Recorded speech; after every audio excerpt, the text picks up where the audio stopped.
Hey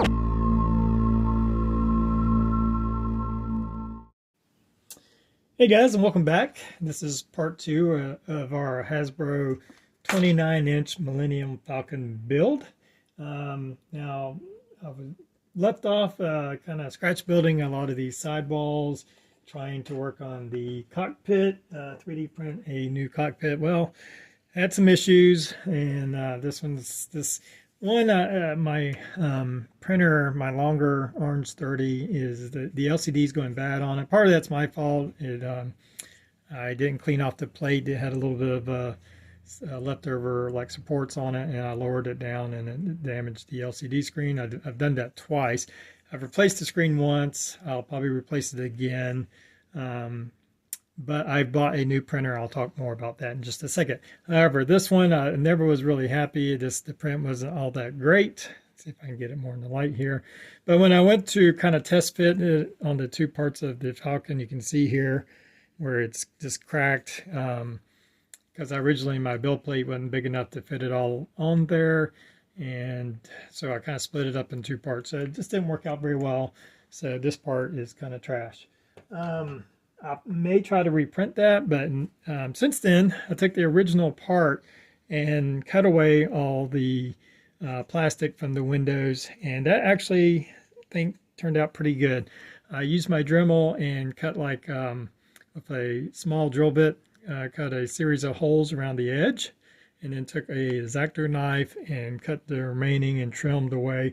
And I found if I took a little lighter, one of these like torch lighters, and as you recall, I told you it can get a little bit fibrous around here. It's a little bit different than styrene plastic. This would melt those fibers. You have to be careful. I got a little bit of warping where I put too much heat on for too long, but not too bad. But it does get rid of those fibers and makes for a cleaner look. So I may go with this. The advantage of this is I know that it will snap in place, that it's flexible, unlike the resin, which is not that flexible, and it will help hold my project all together once I go to complete everything. So I may just go with this. I might try printing it out on my new printer, one more shot to see if I can work that out, but I'm not totally unhappy with this for the moment. Talking about my new printer, before we go any further, I'm going to move the camera here for a moment. This is my new printer. It is the Anycubic Photon M3. It has a much larger build plate, probably over twice as large. I'll put a picture up for you to see a comparison of the two. It's much faster. I wouldn't say it's twice as fast, but probably 35–40% faster.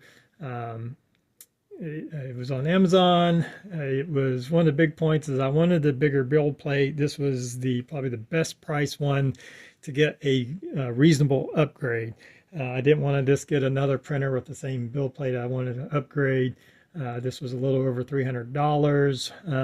I think $320 or something on Amazon Prime, and I've already did a print on it right away. Super easy to set up and get going. It comes with its own software, its own slicing software, the Anycubic Photon slicing. I forgot the exact name of it, but I've used it. It's pretty easy. So if you are looking to get into 3D printing, I know they make a smaller one in the $200 range. I really like this so far, but we'll see how it lasts. But it was super easy to set up, get going. I was printing. Now I have experience with my other one, so I kind of knew what I was doing, so it might take a little longer if you're new to it. But I was printing within an hour, I think, of getting it, setting it up. Leveling the bed was super easy. Clear instruction pad, and the software was easy to install. And that was another thing. I did have to recently got a new laptop because my other one was very old and wasn't running the slicing software. I think not something super fancy, Asus or something kind of laptop anyway. So all that's kind of working out and get going. I'll bring you back here to kind of show you the project here. This was my first print off of the Anycubic. It was two parts. You had the dish section and the stand for it, which is much more accurate. Now the toy section isn't that badly detailed, other than it's kind of missing that little ring. It's actually got some really nice detail on there, but in the back is where it really kind of looks goofy.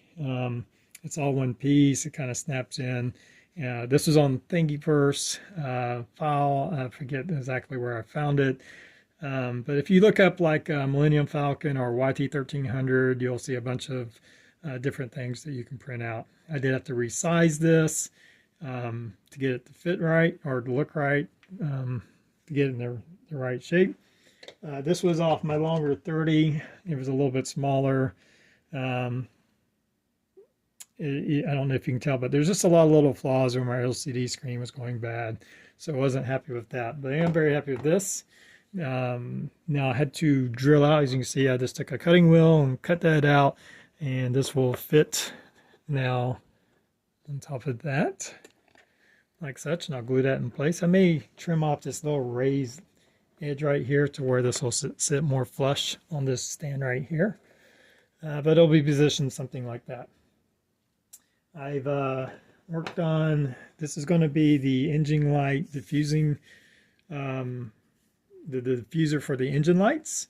That will go in the back. This is, I believe, 8-inch acrylic clear panel. Now I have sanded it down to start so it'll diffuse the light more. And I took a kind of a torch to it and to give a bend to it so it won't be so hard. This is pretty thick stuff.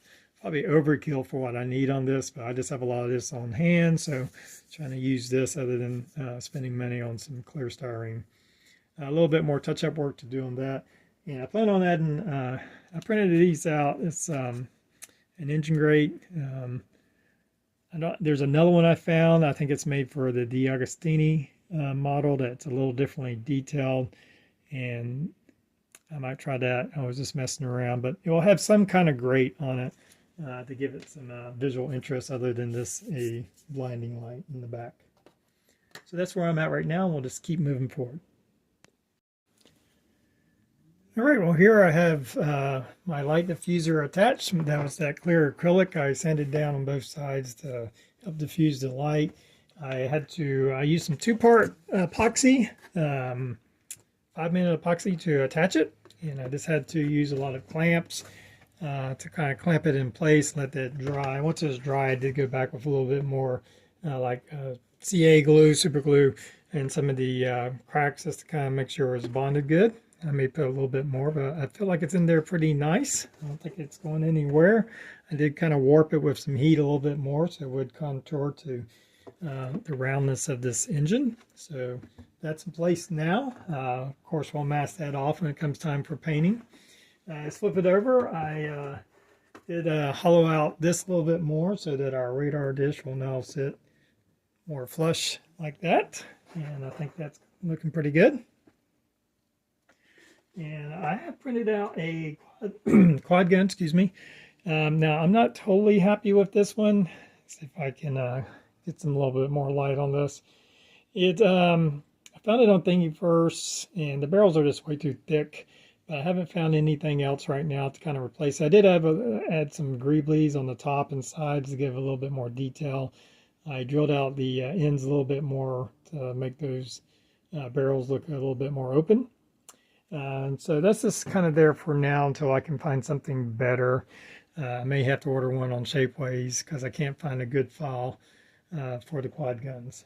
I did reprint the engine vents. I found these on Thingiverse. These are designed originally for the Kenner as replacement parts, the Kenner Falcon. I did scale them up to, I believe, 33 millimeters in circumference or width. And while they're not quite as detailed as they should be as far as I think the original parts, there's just a lot more vents. I like the cleanness of the look, and I think that it'll look nicely once we get it installed on here. This fits better as a cleaner print, and I think it will do its job just fine. So from here, I'm trying to decide on possible lighting, what I'm going to do. I'm still a little bit on the fence about how much lighting to put on this. I'm still trying to work on a cockpit. I did kind of print out one. It came out a little bit too big, and I was sanding it down, but I found this. This is actually a replacement for the Revell snap type model. Obviously this is scaled up quite a bit, and I'm in the process right now of reprinting it, hopefully to get it down to the correct size where it will fit inside that cone, the cockpit cone. But it does have some pretty nice detail on it. Let's see if I can show you here. It's pretty nicely detailed, so I think if I can get it to fit right, it should work pretty good. So that's where I'm at right now, and we'll just keep going. All right, I've been working on the lighting, kind of decide where I'm going to go with it. I think what I'm going to do is just the kind of the red running lights. I'm not going to worry about the kind of when it's landed, it has the white lights that kind of go all around the bottom.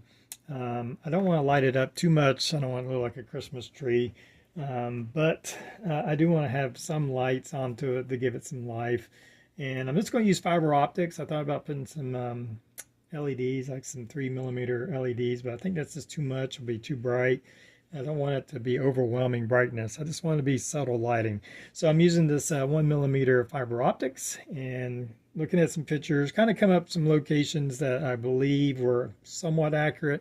Not worried about if it's not exactly at the right place. As you can see here, I've bundled them up, trying to keep them somewhat organized. Basically, I'm going to be, see if I can get this where you can see this.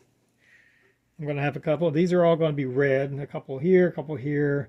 Have a couple in the landing gear sections, a couple on the sides, a couple in the escape pod ports, and then a couple back here on the landing gear also. So we'll have that lighting. Now I'm going to take some LEDs. I got these 3mm white LEDs, and these will run up here. I had to kind of channel out, but basically it'll run through here, and just enough room to kind of get that out and still leave our hole for our screw. And I may run some extra lighting up here. I have these red ones kind of coming up into this part of the in between the mandibles, but those will be covered up like this, and I may run some extra. I made this through fiber optics. We'll have some bright lights on the front here, and maybe just a couple of white fiber optics just to give it some lighting inside there. I have printed out my cockpit, and it's looking pretty good. I think this is going to be a good size for this, and that will kind of hopefully fit in there, something along that nature. Of course, there'll be some trim work and a lot of work to go in there, but I think that's very usable and has a lot of nice little detail into it. So that's the plan for that. So mostly just want to kind of show you the outlay of the lighting. I also haven't done any light blocking. I am going to be lighting the engines. As you recall, we put the diffuser on the upper part. This is the lower part, obviously. Now I cut out this piece of cardboard, and it will fit right here. So I don't have to worry about light blocking underneath this. This is going to block this. I will have to light block the underside of the top section. And I'll run some LED bright lights, LED tape bright lights kind of through here, or maybe more of an arc. I want to back it up as much as I can. That'll help also diffuse the light the further away you can get from the actual diffuser, so you don't get the hot spots. And then I may use some more cardboard or something to kind of cover the edges so the light doesn't bleed off to the sides. So that's the plan for that, and that's where we're at. So we'll just keep moving on.